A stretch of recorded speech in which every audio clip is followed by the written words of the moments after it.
Jadi bukan disebut sebagai seorang pencipta gitu ya, atau pembuat gitu.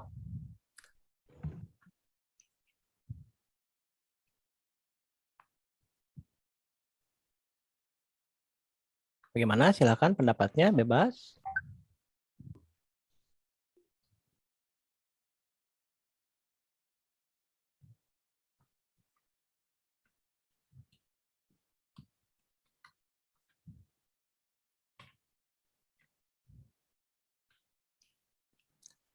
Halo, Ya, izin silakan mencoba Reddy. menjawab, Pak. Silakan Reddy. Ya. Dan menurut pendapat saya, mengapa disebut penemu dan bukan pencipta, itu dikarenakan objek ataupun keilmuan yang dia temukan itu sendiri sebelumnya sudah ada, hanya Ya. saja belum ditemukan gitu, Pak. Sebagaimana orang menambang emas, dia tidak Ya. dikatakan pencipta emas, namun hanya menemukan kan. Hanya saja orang-orang kan tidak melihat gitu, Pak. Sebelumnya tuh ada emas di kedalaman sekian gitu. Hanya saja ketika seseorang terus mencari, terus mengolah kembali hingga menemukan sesuatu yang baru. Namun nyatanya kan itu bukan yang dia ciptakan, hanya saja dia hanya menemukan saja gitu. Menurut pendapat saya seperti itu sih Pak, karena intinya objek ataupun ilmu yang dia temukan itu karena sudah ada sebelumnya, hanya saja belum ada yang menemukan, jadi tidak disebut sebagai pencipta. Oke, sip. Bagus ya pendapatnya. Oke, yang lain seperti apa? Ada yang mau menambahkan? Silahkan dicoba. Raise hand, siapa aja? Bagus ya, memang bagus ya pendapatnya seperti itu. Ada lagi yang lain mungkin ingin menambahkan? Parah, Pak. Silahkan, Maaf kalau siapa? salah ya. Nggak masalah, kan Karena, kita belajar. karena memang ilmuwan menemukan hukum alam dengan menggali dan menganalisa sebuah fenomena atau pertanyaan melalui riset. Ilmuwan tidak menciptakan hukum alam ataupun rumus-rumus mekanisme alam tertentu. Mekanisme alam dan hukum alam itu sudah ada sejak di dunia ini diciptakan. Tapi para ilmuwan itulah yang akhirnya mengenalinya dan menerjemahkan menjadi rumus yang bisa dipahami manusia. Itu, Pak. Iya, kok kayak baca ya? Pasti nge-searching nih. Karena beda cara cara menyampaikannya seperti yang membaca. Tapi sebetulnya benar ya, intinya seperti itu ya, nggak apa-apa lah itu. Proses pencari jawaban itu memang seperti itu ya. Mau sambil men-searching juga tidak masalah. Nah, cuman nanti biasakan pendapat pribadi dulu ya sebelum searching. Pendapat pribadi dulu seperti apa. Jadi kita terbiasa untuk menggunakan nalar kita seperti itu. Ya memang kenapa disebut penemu ya, bukan pencipta. Karena pada hakikatnya pencipta itu hanya dimiliki oleh Sang Maha Pencipta ya, atau Tuhan Yang Maha Esa. Jadi yang memiliki kemampuan untuk mencipta itu bukan manusia, tapi adanya di domain atau di dimensi Tuhan ya. Hanya Tuhan yang mampu melakukan menciptakan sesuatu. Nah, di sini manusia tidak bisa menciptakan. Yang ada itu malah menemukan atau memodifikasi yang ada gitu ya. Memodifikasi yang ada sehingga menjadikan hal baru. Nah, makanya yang namanya ilmuwan-ilmuwan tersebut disebutkan sebagai penemu ya, atau juga disebut invention, yang memiliki ide kemudian ide tersebut direalisasikan. Namun hasil dari ide itu sebetulnya dari benda-benda yang sudah ada gitu ya. Benda-benda yang sudah ada. Nah, benda-benda yang sudah ada dimodifikasi jadi menghasilkan suatu hal baru atau malah ditemukan menjadi sesuatu hal yang baru. Misalnya penemu listrik gitu ya. Nah, yang menemukan arus lemah itu kan sebetulnya si elektron itu sendiri sudah ada sebelum itu gitu. Tapi karena diamati, oh ternyata si elektron bisa berpindah dan bisa menghasilkan arus listrik. Nah, sehingga disebutnya listrik ya. Nah, makanya dikasih nama gitu, dikasih namanya listrik gitu. Atau yang penemu telepon. Nah, seperti itu. Sama. Nah, seperti penemu apalagi lampu ya, Thomas Alva Edison. Dia melakukan melakukan penelitian, terus membuat sebuah lampu itu dari benda-benda yang sudah ada, ya, benda-benda yang sudah ada dirangkai gitu ya, terus dihubungkan dan akhirnya menghasilkan sebuah benda baru dan ya ini adalah hasil penemuan saya gitu ya. Nah, judulnya seperti itu. Jadi bukan hasil ciptaan saya, buatan saya, iya, buatan dalam hal merangkainya. Tapi dari materi yang ada itu tidak diciptakan secara langsung seperti itu. Nah, itu ya alasannya kenapa disebut sebagai penemu ya, bukan pencipta seperti itu. Baik, seperti itu ya. Jadi apa namanya? Alasannya kenapa seperti itu. Sekarang ada lagi yang mau bertanya atau yang ingin menambahkan? Oke. 1, 2, saya hitung detik nih. Sing, pada sepi lagi. Oke. Jadi pada sarapan udah belum ya? Sekarang gini. Sekarang kita coba posisikan diri kita sebagai seorang ilmuwan ya. Wah, saya bukan ilmuwan. Enggak. Pada dasarnya, setiap orang itu adalah seorang peneliti. Setiap orang itu peneliti. Percaya enggak? Coba perhatikan dari kecil. Dari kecil. Ketika belum bisa berjalan, itu bayi pasti melihat oh cara berjalan begini. Ketika belum berbicara, dia melihat proses bicara seperti ini dan akhirnya diteliti gitu kan sama dia secara tidak sadar kita padahal itu sedang melakukan percobaan ngomong A gitu kan ya, A B gitu atau itu percobaan dari seorang bayi anak kecil yang mau menggunakan kemampuan barunya begitu. Nah, sehingga sebetulnya sejatinya setiap orang itu adalah seorang peneliti. Nah, cuma pemahaman ini yang hilang. Padahal setiap orang itu bisa melakukan invention, bisa melakukan peneliti. Karena apa? Kita dibekali akal. Ya, kita dibekali akal untuk bisa bertahan hidup ya. Untuk bisa bertahan hidup, kita gunakan akal itu sebagai modal kita hidup di dunia ini. Gitu. Nah, akal tersebutlah yang kita gunakan untuk melakukan eksperimen-eksperimen gitu ya. Untuk melakukan sesuatu yang kita butuhkan. Nah, sekarang ada satu pertanyaan. Bagaimanakah kita menentukan sesuatu yang benar itu memang benar? Gitu. Nah, itu ya. Atau mungkin pertanyaan ini saya balik. Bagaimana kita menentukan sesuatu yang salah itu salah gitu? Nah, coba silakan. Ada yang punya ini enggak tanggapan atau ide? Silakan. Raise hand. Bebas ya, salah. Kita jangan takut salah. Karena kembali lagi ya, kita tuh adalah seorang peneliti. Peneliti itu nggak pernah takut salah. Karena dari sebuah kesalahan, dia memiliki pelajaran baru. Nah, disitulah proses belajar. Sehingga kita tidak melakukan kesalahan yang sama. Ya, seperti itu. Silakan, ada yang mau raise hand itu? Robi mau open mic tadi? Silakan. Yuk. Tentang salah dan benarnya itu, Pak. Ya, jadi bagaimana Teori itu. bukan teori. Jadi Apa? secara alamiah bagaimana kita seorang manusia itu menentukan bahwa hal tersebut itu sesuatu lah ya, sesuatu itu benar-benar sesuatu yang benar gitu atau benar-benar itu sesuatu yang salah. Jadi Mencari tahu misalnya sejarahnya dulu, Pak. ya silakan. Perkembangannya ya dari awal mula ditemukan hingga sekarang tuh perkembangannya gimana sih gitu kan? Dicari dulu benar enggaknya. Jadi mengambil kesimpulan jangan asal main itulah gimana lah. Menurut pendapat Fikri. Gimana tuh? Saya kurang jelas, kurang nangkep maksudnya.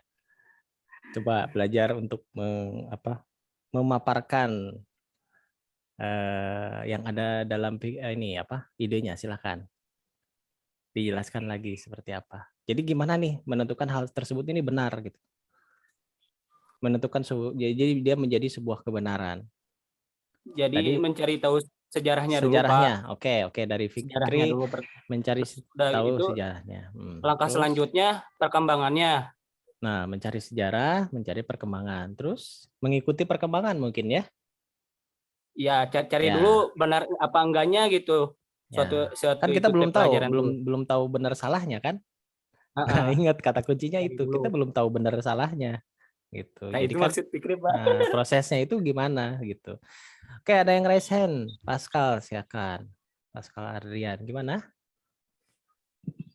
Ya Pak, kalau menurut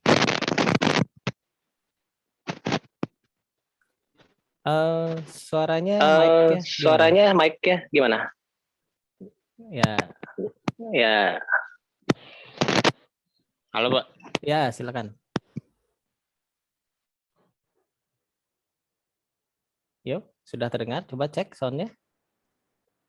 Kalau menurut saya, Ya. karena apa ya, dia sudah melewati banyak pengujian Pak. Kayak ibaratnya kayak dia teori langsung praktek, sehingga dia bisa tahu hasilnya ini salah apa benar, kayak gitu.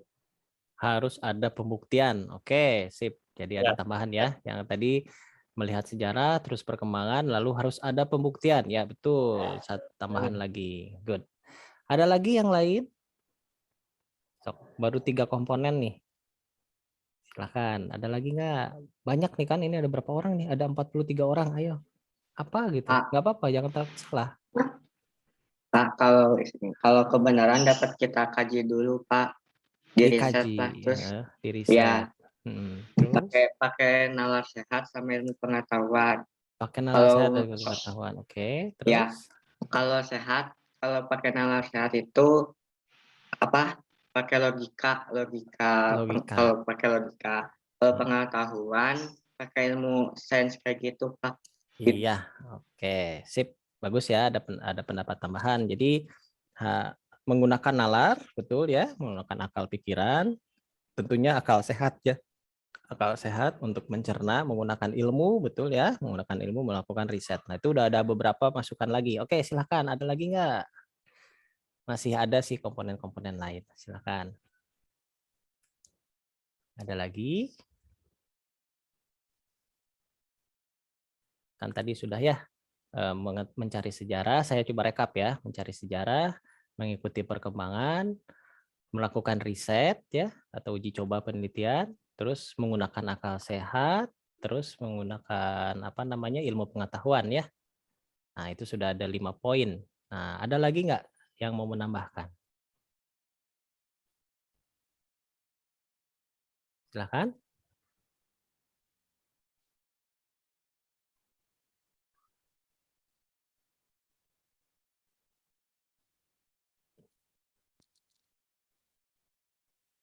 Iya, pada diem. Gar. Oke. Santai ya. Jadi oke, memang saya sengaja untuk coba seperti ini supaya melatih ya, melatih kita berpikir. Nah, dari pendapat-pendapat tadi, teman-teman tadi itu semuanya benar ya, semuanya benar. Jadi proses untuk mencari kebenaran itu memang harus dilakukan berbagai cara ya, berbagai cara. Nah, ada satu kata kunci ketika kita sedang mencari kebenaran, yaitu open minded ya. Open minded, selalu berpikir terbuka. Artinya jangan cepat-cepat menyimpulkan ini benar atau salah. Itu ya, ini benar atau salah. Jadi prosesnya itu dengan mengumpulkan berbagai macam informasi yang ada gitu. Kita kumpulkan berbagai macam informasi yang ada dari berbagai sudut pandang. Nah, pengumpulan informasi itu macam-macam ya, dengan cara mempelajari sejarahnya. Tadi betul ya, cari tahu dulu nih sejarahnya seperti apa, awal mulanya seperti apa. Nah, kita jangan dulu menyimpulkan, baca saja dulu. Oh ya, atau cari tahu dulu aja. Cara mencari tahu sejarah itu kan tidak hanya baca, tapi kita menyelidiki, kita bertanya ke orangnya, ke orang lain, ke sumbernya. Seperti itu kan, mencari awal mulanya. Kemudian mengikuti perkembangannya, ya betul. Kita ikuti, benar nggak ini sih, kalau memang teori ini benar, aplikasinya seperti apa gitu ya, atau fenomenanya seperti apa, kita ikuti gitu. Itu salah satu kita cara mencari, mengumpulkan informasi. Nah, istilahnya kita mengumpulkan data-data untuk dikaji oleh kita sendiri. Nah, tentunya ketika informasi itu terkumpul, kita menggunakan nalar, betul tadi itu, menggunakan nalar, menggunakan akal sehat. Karena akal sehat kita lah yang menentukan pada akhirnya bahwa ini ya ini benar, ya ini salah gitu. Pada akhirnya akal sehat kita yang menentukan itu. Namun penentuan itu juga perlu dibuktikan. Nah, betul tadi ada proses uji coba dulu gitu ya. Uji coba udah benar atau belum gitu ya. Nah, sehingga ada satu ciri ketika sesuatu itu memang benar. Ada satu ciri, ada satu benang merah. Ketika kita mengumpulkan semua informasi yang ada dan terjadi kesamaan teori, kesamaan sudut pandang, kebenaran yang sama. Nah, sehingga suatu kebenaran yang hakiki atau kebenaran yang mutlak itu harus atau tidak bertentangan dengan hal-hal lain gitu, atau dapat bisa dibuktikan atau bisa disepakati secara bersama gitu ya. Nah, bila ada sebagian yang memang masih beranggapan itu tidak sejalan, berarti perlu kita kaji lagi gitu. Karena ada yang sesuatu yang bertentangan nih dengan salah satu teori. Berarti kemungkinan saja gitu hal yang bertentangan itu malah yang benar gitu ya. Nah, itulah perlunya kita open minded di awal. Jadi open minded itu istilahnya berpikir terbuka ya, tidak langsung menutup pola pikir kita sehingga kita tidak bisa mendapatkan informasi tambahan. Jadi kalau kita udah terlalu terburu-buru menyimpulkan sesuatu, itu kadang kita udah nutup gitu, udah nutup nggak mau dengar lagi yang lain gitu ya. Padahal belum tentu, bisa saja sesuatu yang belum kita dengar itu sebuah teori atau sebuah hipotesis yang memang ternyata yang benarnya itu gitu, ternyata yang benarnya itu gitu. Nah, saya kasih contoh suatu kejadian ya, suatu kejadian biar lebih memahami. Ketika zaman dulu ada yang pernah dengar Kopernikus yang mengemukakan teori bahwa bumi mengelilingi matahari. Ada yang pernah dengar nggak? Atau masih lupa? Ini perasaan pelajaran SD. Pernah, nih. Pak. Pernah ya? Pak. Pelajaran Pernah, SMP, Pak. SMA kalau nggak salah ini. Atau jangan-jangan nggak dikenalin lagi nih. Jadi Kopernikus itu pada masa itu dia dia meneliti ya. Dia meneliti. Walaupun pada saat itu, pada masa itu, dogmanya ya atau doktrinnya bahwa bumi itu adalah pusat dari alam semesta, bumi itu, sehingga segala sesuatunya mengelilingi bumi, memutari bumi, itu teori yang ada saat itu. Namun Kopernikus dia mengobservasi lebih dalam dan mengembangkan sebuah teori seperti itu. Namun apa yang terjadi pada saat itu, belum banyak orang yang berpikir itulah kenapa tidak banyak orang yang berpikir, karena lebih banyak orang yang close minded di sana saat itu. Istilahnya nggak mau mikir gitu. Ketika ada orang ngasih ide, nggak mau dipikirin gitu. Akhirnya udah itu salah gitu. Salah. Yang terjadi apa? Kopernikus akhirnya dieksekusi ya, dieksekusi akibat teorinya gitu. Dianggap sebagai sesat gitu sepertinya. Padahal ketika perkembangan lebih lanjut, nah ilmuwan-ilmuwan itu secara diam-diam juga mereka mempelajari. Akhirnya memang terbukti ya bahwa yang namanya matahari itu berada di tengah-tengah tata surya dan kita bumi itu mengelilinginya. Itu berdasarkan hasil penelitian. Nah, itulah kejadiannya apabila orang-orang yang di sekitar kita itu malah close minded, dan itu memang sangat berbahaya ya apabila memang tiba-tiba langsung menyimpulkan. Nah, kalau itu kan zaman dulu ya. Nah, sekarang kalau fenomena zaman sekarang apa? Ya, fenomena zaman sekarang seperti penyebaran berita hoax ya. Penyebaran berita hoax gitu. Kita dapat berita, wah kayak gini. Langsung broadcast saja. Tanpa kita teliti dulu, ini benar nggak sih beritanya gitu ya. Nah, kita kehilangan itu. Kehilangan itu menyebabkan kenapa ada berita hoax. Itu karena kita kehilangan daya teliti kita. Padahal kita tuh sebenarnya manusia yang memiliki kemampuan untuk bisa meneliti. Karena kita punya akal gitu ya. Kita punya akal. Nanti ditanyain tanggung jawabnya. Kamu dikasih akal, kenapa kamu gak berpikir kok dikasih ditelan mentah-mentah gitu kan ya. Itu nanti ditanya sama yang ngasih akal. Kenapa nggak dipakai gitu akalnya. Itu kan bukan aksesoris gitu. Nah, kasarnya kayak begitulah ya. Nah, artinya hati-hati ketika kita menerima sebuah informasi dan ingin meneruskannya. Harus dikaji dulu. pelajaran yang kita ambil itu dari situ. Sehingga kita bisa mengungkap suatu kebenaran kalau memang benar-benar sudah kita kaji dan tahu sumbernya seperti apa. Dan kita juga bisa mencegah keributan kan kalau misalnya berita hoax yang keluar sampai pada akhirnya pemerintah mengeluarkan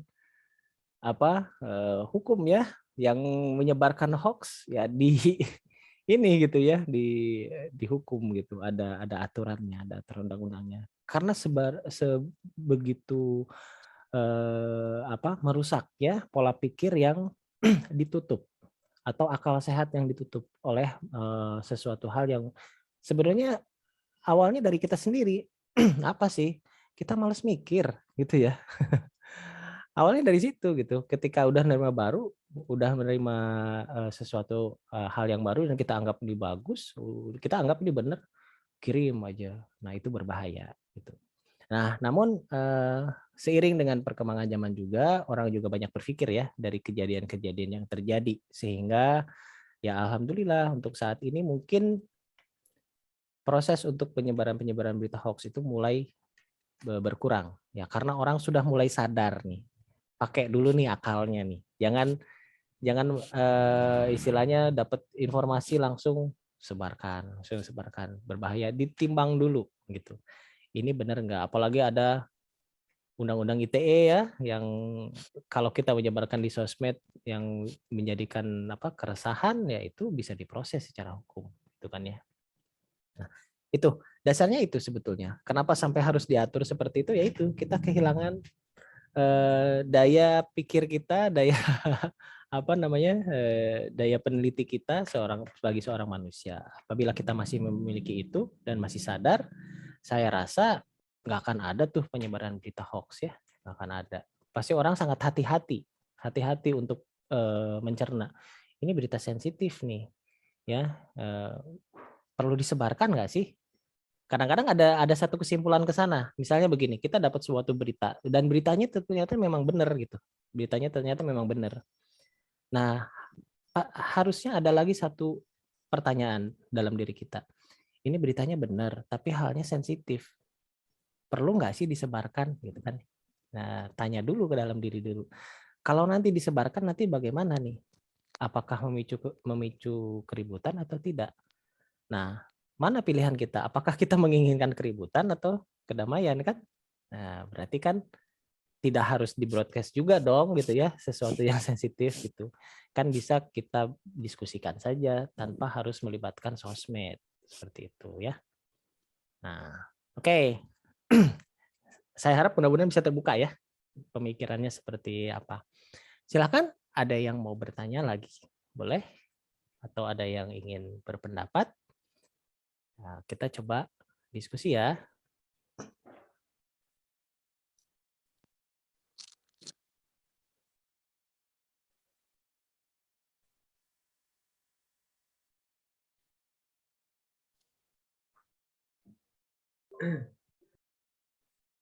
Sering ya, sepi lagi.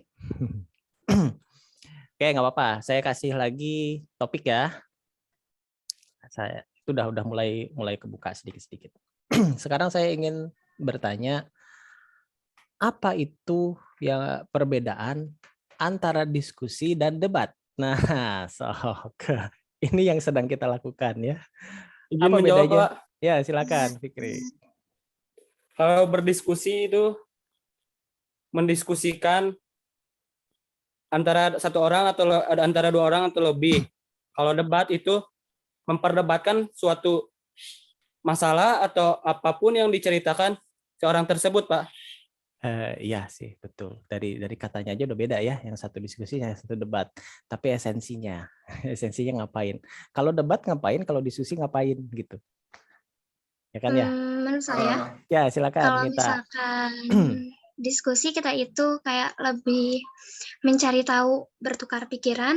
Kalau misalkan debat, kita mendebatkan sesuatu gitu, mempertentangkan. Sedangkan diskusi kita nggak perlu bertentangan.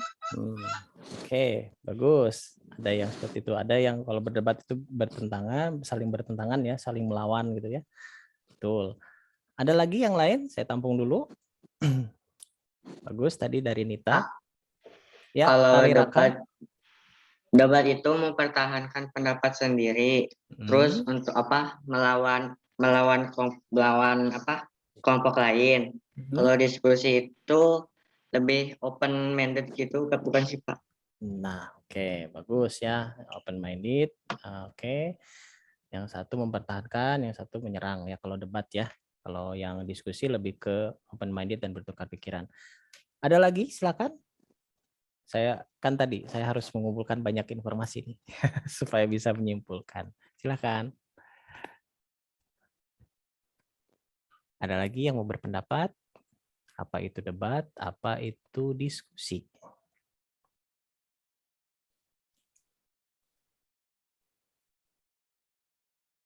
Oke, sepertinya tidak ada ya. Baik, saya coba jelaskan.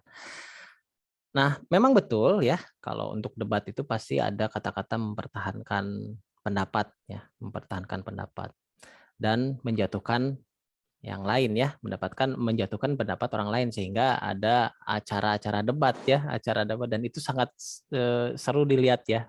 Padahal isinya sebetulnya saling menyerang ya. Nah, berbeda dengan diskusi gitu. Kalau diskusi bertukar pikiran itu tidak ada acaranya mempertahankan pendapat.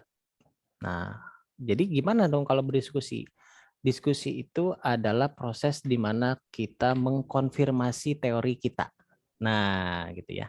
Kita nih sudah eksplorasi terhadap sesuatu hal. Kita punya pendapat, teori kita kayak begini nih kejadiannya. Oke, saya mau berdiskusi dengan orang lain. Nah, orang lawan diskusinya itu juga yang melakukan observasi tentang hal tersebut. Nah, terjadilah pertukaran pendapat. Misalnya, oh menurut saya misalnya gini ada ya. Saya kasih contoh. Telur dulu, ayam dulu, gitu kan ya. Itu yang istilahnya sering jadi bahan perdebatan. Padahal itu bukan bahan perdebatan, harusnya bahan diskusi harusnya ya. Diteliti nih yang satu, oh saya kalau menurut pendapat saya misalnya itu tuh harusnya telur dulu gitu, karena dari telur itu pasti dia menghasilkan ayam gitu. Terus yang satu bilang enggak juga, harus ayam dulu telur. Tapi pada prosesnya itu terjadi pertukaran informasi dengan cara membagi informasi yang mereka kumpulkan. Itu proses diskusi. Tapi kalau debat itu udah saling nyerang, enggak lah telur dulu gitu. Ya enggak lah harusnya ini dulu. Nah, berbeda dari cara berbicara dengan cara bicaranya itu pun beda kan ya. Ya, dengan cara bicaranya juga beda. Itu bisa terlihat. Jadi lebih mempertahankan pendapat, nggak mau pendapatnya diganggu oleh orang lain. Nah, itulah debat. Nah, efeknya kalau sudah debat apa? Ya, efeknya Menimbulkan efek positif dan ribut negatif, Pak. ya. Debat itu bisa ribut ya. Bisa ribut. Dan ujung-ujungnya malah tidak dapat tidak dapat sebuah pencerahan. Itu yang terjadi kalau adanya perdebatan. Berbeda kalau memang dibikin acara ya. Kalau dibikin acara kan seru ya dilihat gitu. Orang seru ngelihat orang ini saling menyerang. Tapi kalau dalam ininya sebaiknya sih dihindari perdebatan karena itu ujungnya seperti itu. Berbeda dengan diskusi. Ketika diskusi dia akan mengungkapkan hal-hal yang sudah diobservasi. Oh ya, misalnya kalau telur itu ya prosesnya kan dari ayam gitu ya. Nah, kenapa kalau dari ayam?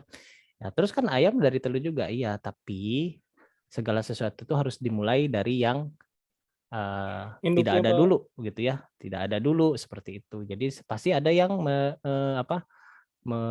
meneliti sampai sana. Memang sudah ada jawabannya ya, telur dulu atau ayam dulu? Ayam dulu, Pak. Ayam Dari dulu. induk. Ya, iyalah Kan dari ayam induk. dulu. Induk kan dari induknya. Kan setiap manusia itu, setiap Allah itu menciptakan berpasang-pasangan. Jadi ayam dulu, Pak. Ayam dulu. Iya sih, jadi kalau sebetulnya misalkan seperti itu. Kawin. Ya, Pak, gitu, Pak. Kawin silang. Kawin silang. Ya begini, jadi bahasanya seperti ini sebetulnya. Jadi segala sesuatu dimulai dari sesuatu yang bisa memproduksi dulu, gitu kan ya. Sesuatu yang bisa memproduksi dulu. Dan telur itu yang memproduksi ayam, ya kan ya. Jadi harus ada si mesinnya dulu. mesinnya dulu gitu. Kalau misalnya telur duluan, telur kan harus dirami. Gimana bisa netas dia kalau nggak ada sesuatu yang memprosesnya, ya nggak? Nah, jadi logika dasarnya dari sana. Jadi harus ada sesuatu dulu, mesin yang awal dulu yang diciptakan pertama kali gitu. Ketika dia memproses proses yang lain. Jadi ternyata ya telur itu adalah proses dari hal yang ada duluan. Yang ada duluan ya pasti ayamnya dulu diciptakan, jreng ada gitu.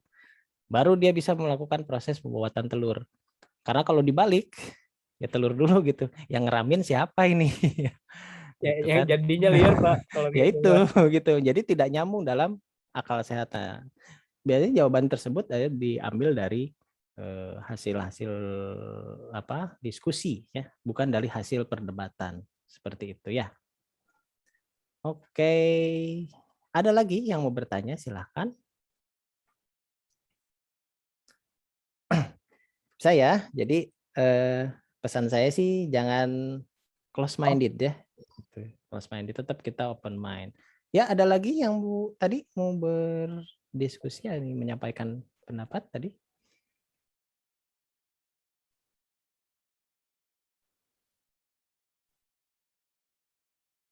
Ya, silakan. Nah, dari sini sebetulnya saya menggiring ke proses terjadinya pembentukan sebuah ilmu ya. Jadi sebuah ilmu, perhatiin deh ilmuwan-ilmuwan. Jarang sekali mereka ketika membuat sedang melakukan penelitian itu melakukan perdebatan. Pasti mereka menampung dulu informasinya. Oh iya begitu ya, tampung terus diteliti. Gitu. Ketika sudah dibuktikan, oh enggak, itu dari berdasarkan percobaan-percobaan hasilnya seperti ini, seperti itu ya. Nah, itulah ciri-ciri ketika seseorang itu melakukan open minded ya. Ya istilahnya seperti itu. Ada lagi yang mau menambahkan atau ingin berdiskusi? Silahkan. Ada yang ingin bertanya, bebas ya. Silahkan.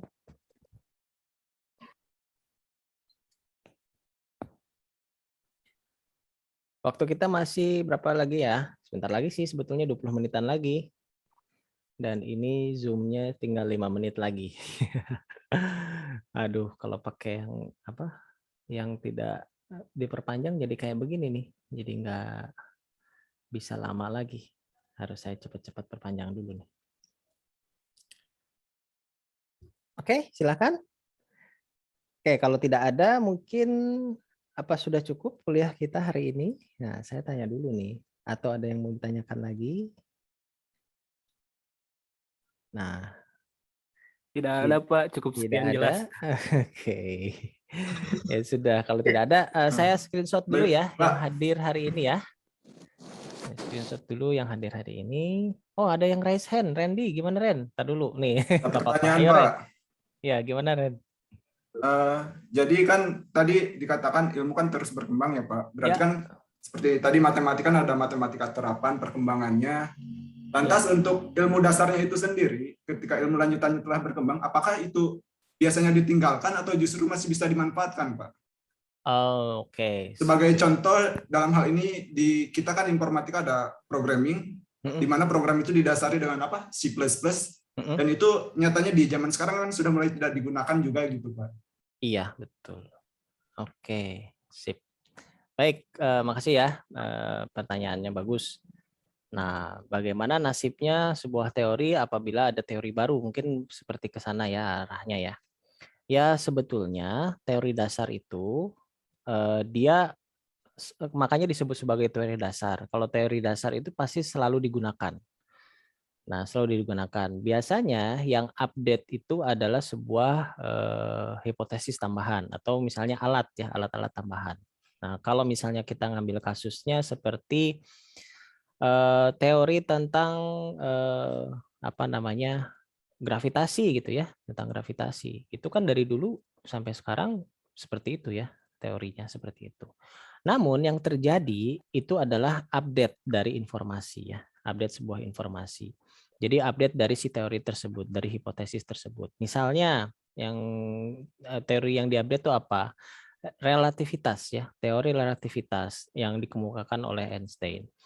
Nah, itu kan teori relativitas seperti itu. Nah, perkembangan sekarang itu si teori relativitas disandingkan dengan mekanika kuantum gitu. Karena nyambung ternyata si teorinya, walaupun masih batas teori. Nah, tapi di situ ada semacam perubahan. Jadi ada semacam update. Nah, ada semacam update dari teori dasar yang apabila posisinya memang masih dasar itu pasti tetap digunakan, tidak ditinggalkan. Berbeda dengan teknologi ya. Teknologi, kalau misalnya seperti kita ambil contoh C++, sepertinya orang nggak banyak yang pakai. Betul sih, karena itu lebih ke teknologi, di mana sebuah teknologi itu ada siklusnya. Siklusnya itu mengikuti perkembangan zaman. Jadi kalau sudah masanya sudah tidak bisa sesuai lagi, itu pasti ditinggalkan. Ditinggalkannya apa? Dengan hal yang baru. Kalau misalnya contohnya C++, ya itu bahasa pemrograman yang awal ya. C sebetulnya yang awalnya itu bahasa B sih, bahasa B. Dari bahasa B dikembangkan dari bahasa C. Nah, bahasa C dikembangkan lagi menjadi C++ atau C# gitu ya. Nah, sebagainya. Dan sekarang orang banyak nggak pakai, iya nggak pakai, tapi masih digunakan sebagai apa? Awal pembelajaran. Algoritma pasti pakai C++ kan? Gitu. Kenapa? Karena itu yang dilatih bukan si bisa bikin program C++-nya, bukan, tapi esensi ngeprogramnya, esensi membuat programnya, esensi logika berpikirnya, gitu.